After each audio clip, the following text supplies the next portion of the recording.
অন্তর বলছে গো,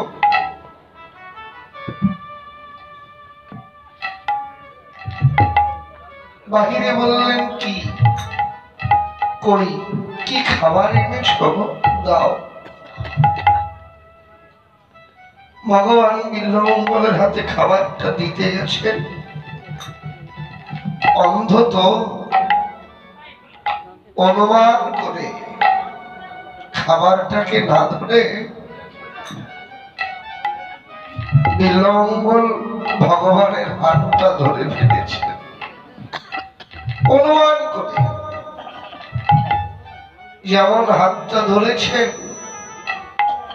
যদুরে শিরোমণি বলে নো ব্যথা ব্যথা, যেমন বলেছেন ব্যথার কথা। বিল্বমঙ্গল মনে মনে চিন্তা করলেন, ছেলেটার কোমলাঙ্গে আমি এমন করে ব্যথা দিয়ে ফেললাম, হাতটা একটু ঢিলা করে ধরেছে। যেমন হাতটা ঢিলা করে ধরেছে, সঙ্গে সঙ্গে বিল্বমঙ্গলের হাত থেকে হাতটা ছাড়িয়ে নিয়ে অদূরে গিয়ে দাঁড়িয়ে থেকে খিলখিল করে হাসতে লাগলেন।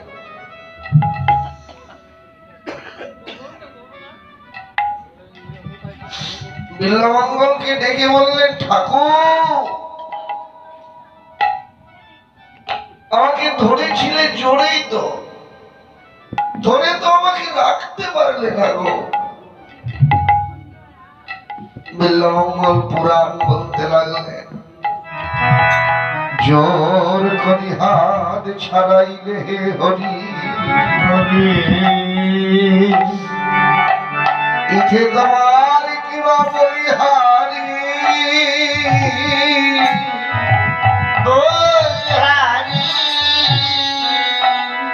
আমার অন্তর হতে যদি ছাড়িতে পারো, তবে সে বুঝিব তুমি কত শক্তি ধরো, কত শক্তি, কত শক্তি ধরে। বললেন, হে ভগবান তুমি আমার হাত থেকে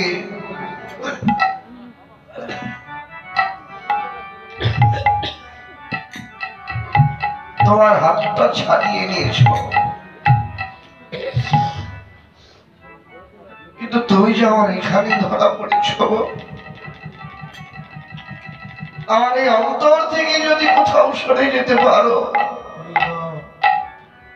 তবেই বুঝবো তোমার সর্বশক্তিমান নামের সার্থকতা।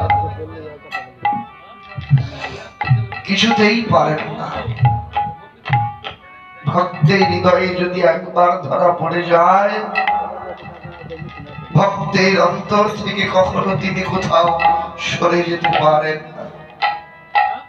নদী নাগরিকও তাই হয়েছে, কিছুতেই ওই রূপখানে বলতে পারছেন না। বারবার শুধু ওই রূপের কথা ভাবনা করছেন, আর ওই রূপের মধুরিমা আস্বাদন করেই চলেছে। একটা সময় এলো,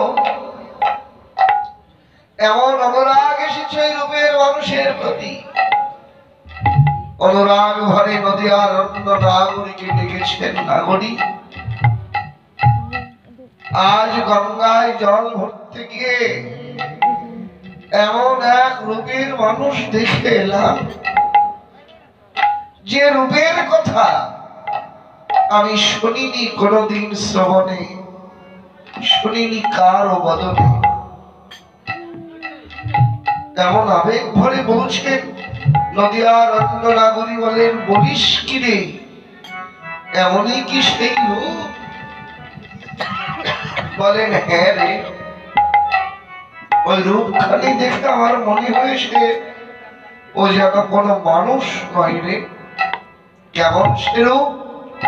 বৈষ্ণব কবি জানালেন, দামিনী দাম দামিনী শব্দের অর্থ বিদ্যুৎ, আর দাম শব্দের অর্থ পুঞ্জ বা মালা। বলেন দেখ, আকাশে একটি বিদ্যুৎ চমকালে সকলের চোখ ঝলসে যায়। একটি বিদ্যুতের এত ছটা, এত দীপ্তি। কিন্তু গৌরব দেখে আমার মনে হয়েছে, জানিস নাগরীরে, একটি নয় রে, দুটি নয়, শত সহস্র বিদ্যুৎ নয়, আমার মনে হয়েছে অসংখ্য বিদ্যুৎ মেঘ থেকে আলাদা হয়েছে রে। শুধু আলাদাই হয়নি, ওই অসংখ্য বিদ্যুৎ মেঘ থেকে আলাদা হয়ে এক জায়গায় পুঞ্জীভূত হয়েছে রে। আমার মনে হয়েছে একটি বিদ্যুৎ চমকালেই সবার চোখ ঝলসে যায়, আর এই অসংখ্য বিদ্যুৎ যদি একসঙ্গে চমকায় তার কত ছটা হতে পারে, কত দীপ্তি হতে পারে। ওই অসংখ্য বিদ্যুতের ছটাও আমার গৌর অঙ্গ ছটার মধ্যে মিশে একাকার হয়ে গেল, হারিয়ে গেল। তোরা বলেন, আচ্ছা যেখানে বিদ্যুৎ সেখানে তো মেঘও থাকবার কথা। গৌরব যদি অসংখ্য বিদ্যুতে নির্মিত হয়, তো ওখানে কি মেঘ ছিল না রে? তুমি বললেন ছিল গো, তবে এই প্রাকৃত কোন মেঘ নয়। কেমন মেঘ? কৃষ্ণাব কবি জানালেন, কৃষ্ণ মেঘ রয়েছে অরিদ মাঝারে, কৃষ্ণ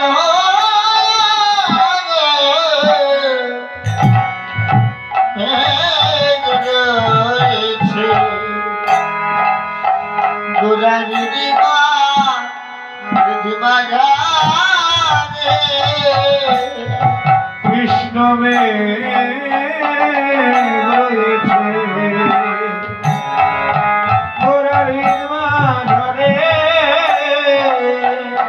জগতে ভাবক যারা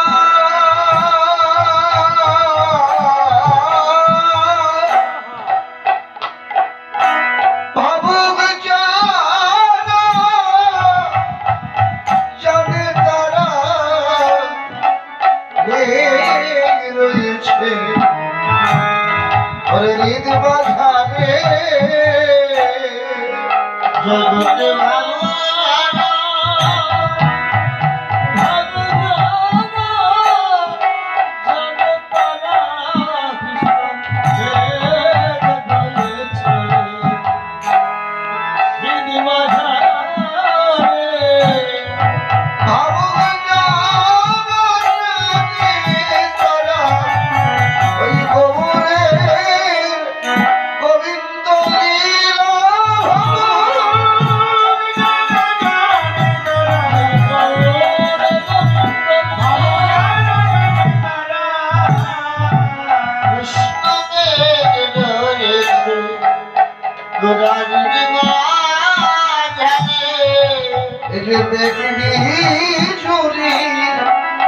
আছে জরা জরি,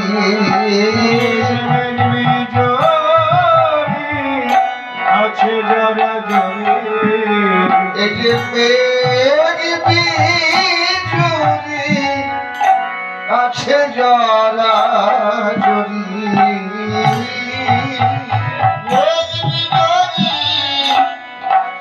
আছে জরা জরি। ওই কৃষ্ণ মেঘে রায় বিজুরি, মেঘ বিজুরি জরা জরি, কৃষ্ণ মেঘে রায় বিজুরি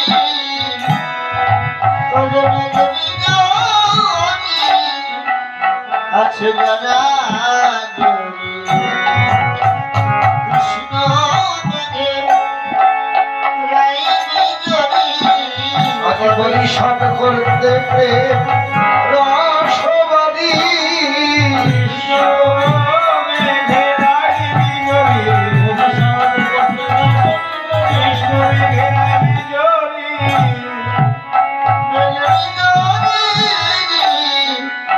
আছে যারা জরি এই যে গৌরূপের মাধুরী, এই মাধুরী আস্বাদন করেন কে বা কারা? তত্ত্বজ্ঞ বললেন কোন জ্ঞানী আস্বাদন করতে পারে না, কোন পণ্ডিত নয়, কোন ধনী নয়, মানি নয়। আস্বাদন করেন কে? যারা ভাবুক, একমাত্র তারাই আস্বাদন করতে পারে। ভাবুকটিকে যেমন রূপ সনাতনের জীবনীতে সবাই দেখতে পেয়েছেন যে গোদাবরীর তীরে মহাপ্রভুর সঙ্গে কৃষ্ণ কথা বলতে বলতেই মহাপ্রভু তাকে তার স্বরূপখানি দেখিয়ে ধন্য করেছিলেন। শ্রীরূপ গোসাইয়ের জীবনীর কথা মহাপ্রভু রূপ দর্শন করে ধন্য হলেন। এইরকম ভজন সাধনায় মগ্ন যাদের জীবন,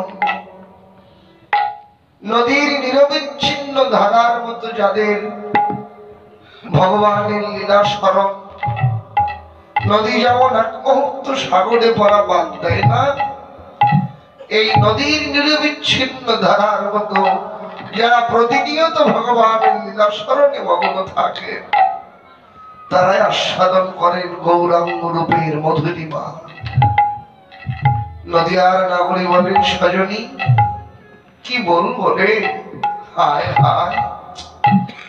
গঙ্গার কোলে দাঁড়িয়ে হেমদণ্ড দুটি বাহু উত্তোলন করে যখন বদনে হরিনামের ধ্বনি করছিল, ওই হরিনামের ধ্বনি করবার সঙ্গে সঙ্গে গৌরাঙ্গের দুটি নয়ন হতে ঝরঝর করে প্রেম অশ্রুধারা বিগলিত হতে লাগলো রে। গৌরের সেই অশ্রু ঝরা রূপখানি দেখে আমার মনে হয়েছে, হায় অশ্রু তো নয় রে, দেখে মনে হলো কি জানিস, যেন মুক্তা ঝরিছে,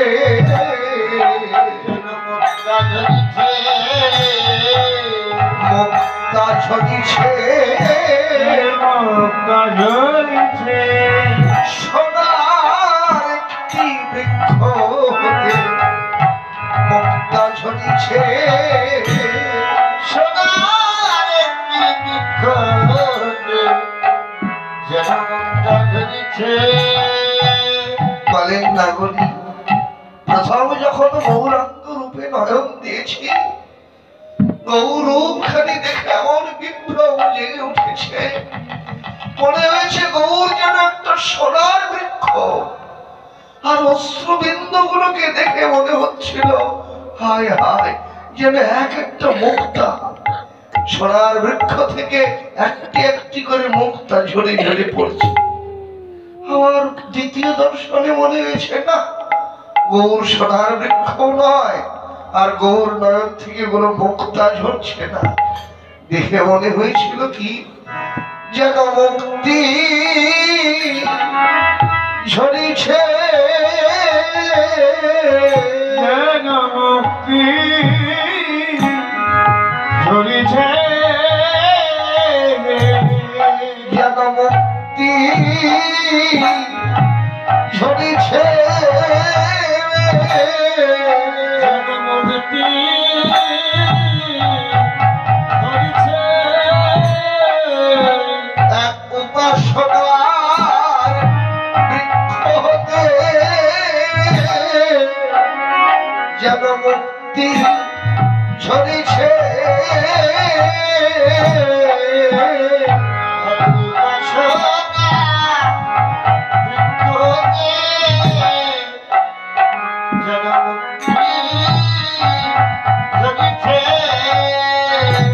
গৌর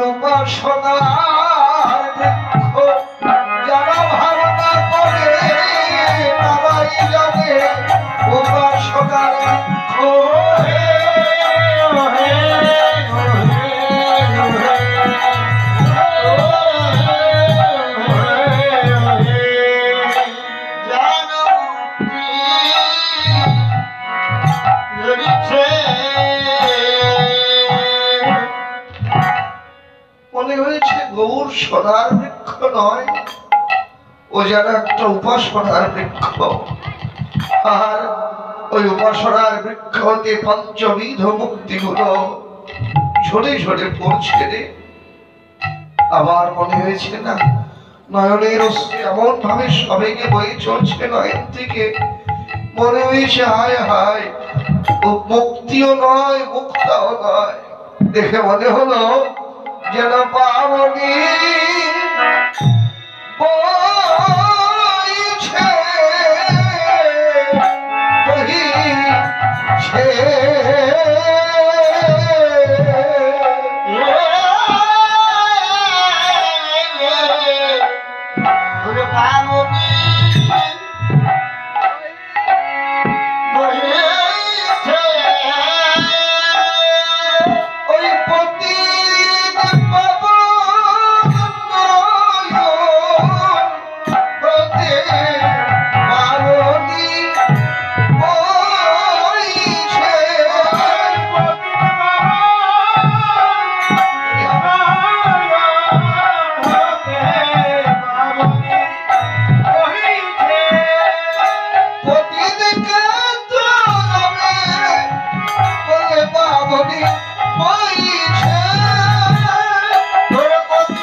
বইছে বহিছে।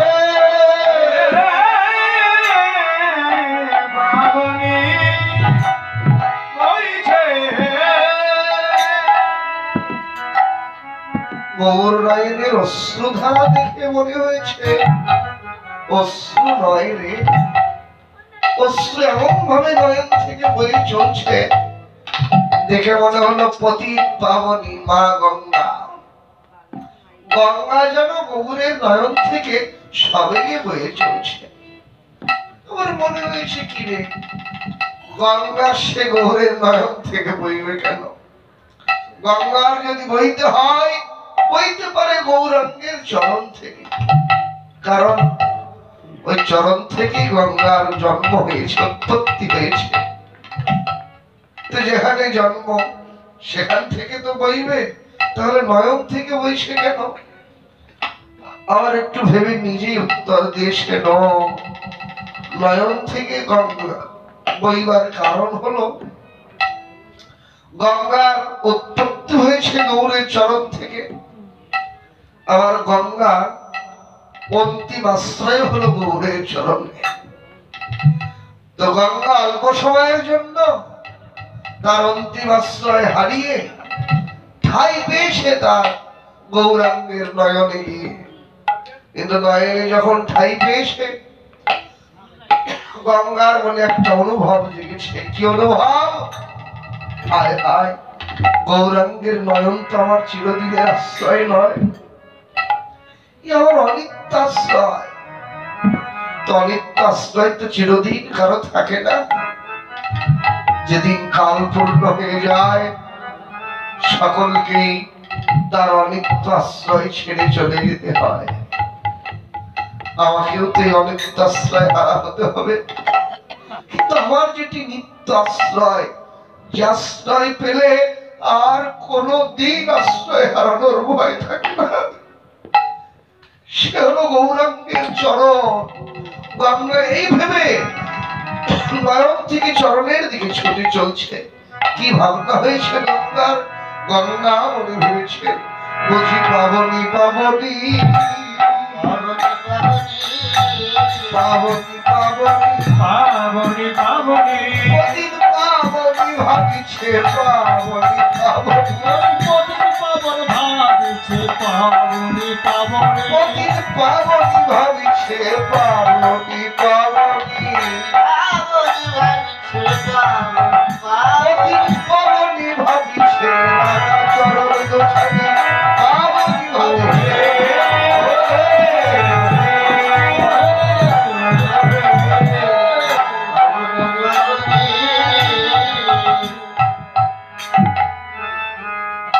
তো গঙ্গার মনের এই যে অনুভব, এই অনুভব মিথ্যা নয়।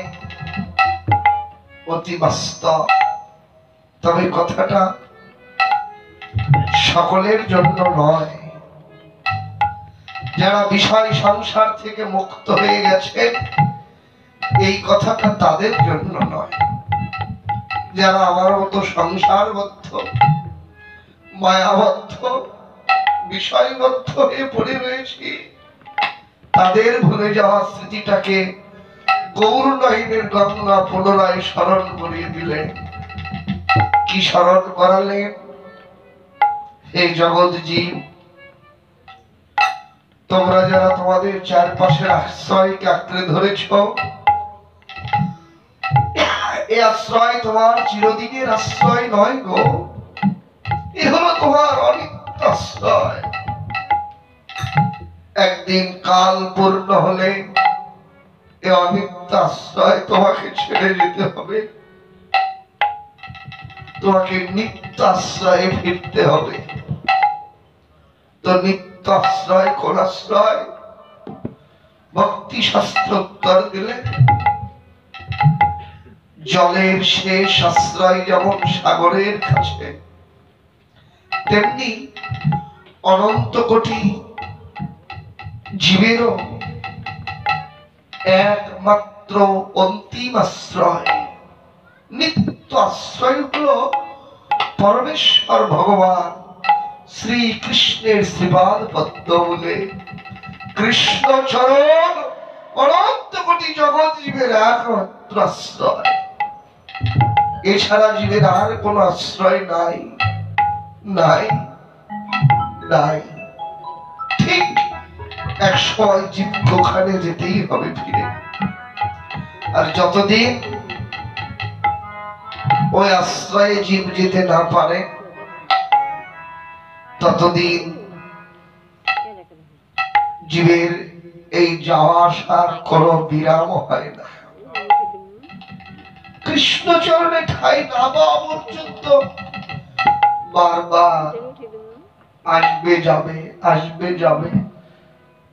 এই যে ত্রিতাপ জ্বালায় জর্জরিত হবে, মায়ার লাথি খেতে খেতে পাজর ঝাজর হয়ে যাবে। এই মায়া দাসত্ব করে করে ত্রাহি ত্রাহি অবস্থা করতে করতে জীবন কেটে যাবে। শুধু হাহাকার করে হাপিত্তেশ করে মরবে, কোথায় গেলে সুখ পাওয়া যায়। এইভাবে জ্বালায় জর্জরিত হয়ে আবার জন্ম হারিয়ে যাবে। আবার 84 লক্ষ ভ্রমণ করে আবার মনুষ্য বলে আসলে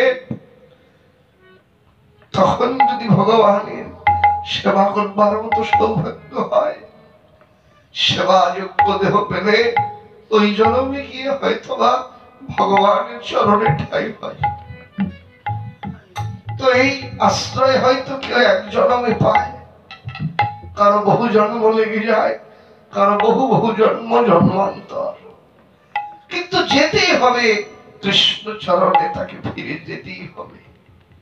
ঋষিকবি রবীন্দ্রনাথ তার একটা কবিতায় তিনি জানিয়েছেন যে একদিন এই দেখা হয়ে যাবে শেষ, পরিবে নয়ন পরে অন্তিম নিমেষ, পরদিন এই মতো পোহাইবে রাত, জাগ্রত জগৎ পরে জাগিবে প্রভাত। বললেন হে ভগবান, এত তোমার দয়া, এতই তোমার করুণা গো, তোমার কৃপায় জন্ম নিয়েছি এমন মনুষ্য কুলে। জন্মের পর নয়ন মেলে পৃথিবীতে কত কিছু দেখছি, তৃণগুল্ম লতা কীট পতঙ্গ পশু পাখি, স্থাবর জঙ্গল শিশির বিন্দু মহা সিন্ধু।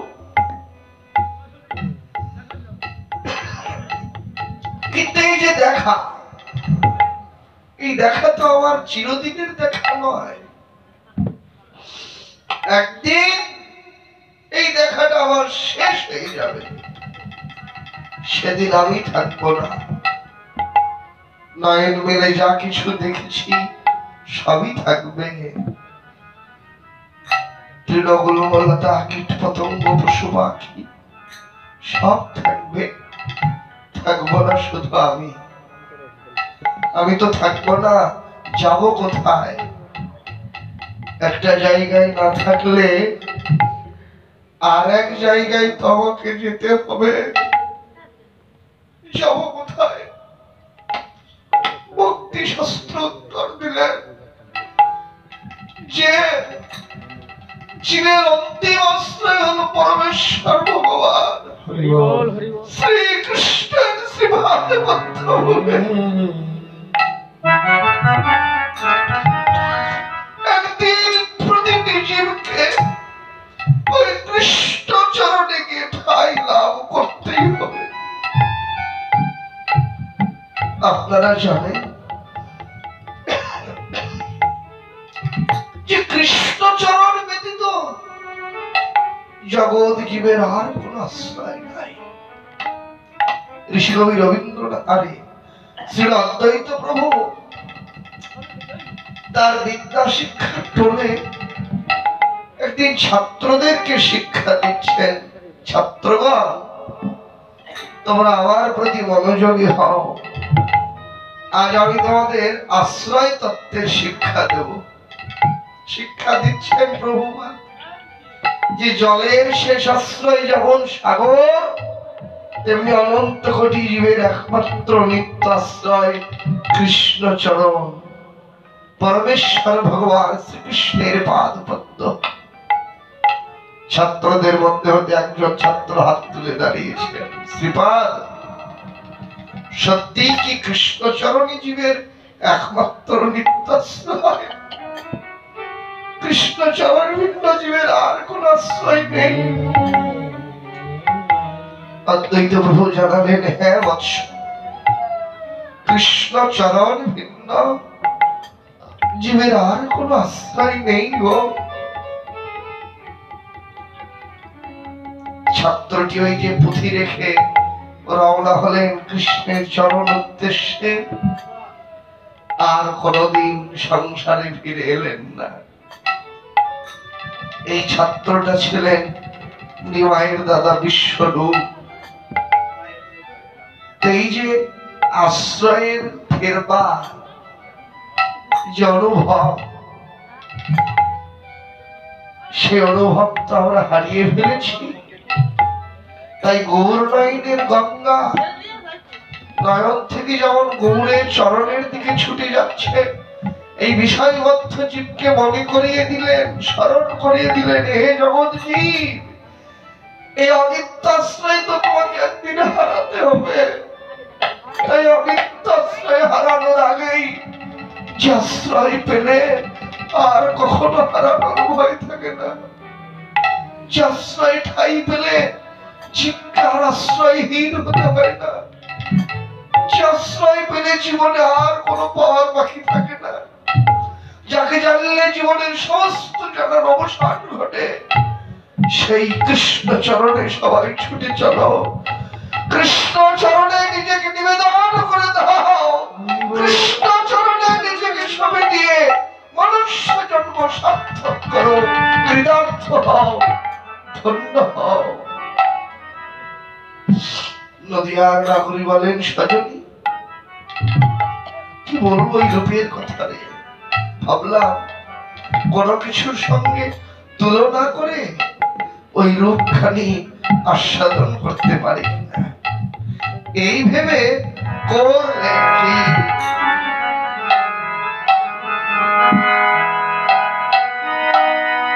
ওরে সনকু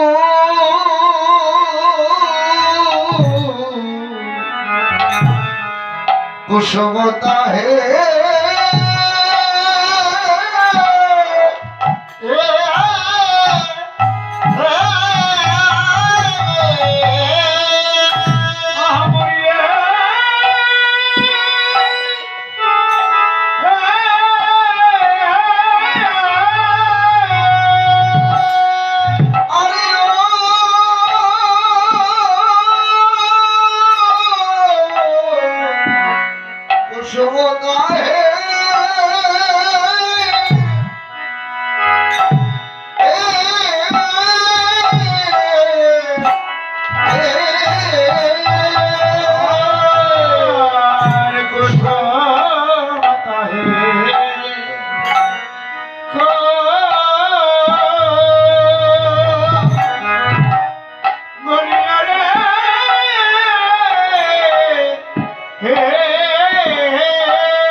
রূপের তুলনা করতে গেলে কার সঙ্গে? স্বর্ণ কুসুম। স্বর্ণ কুসুম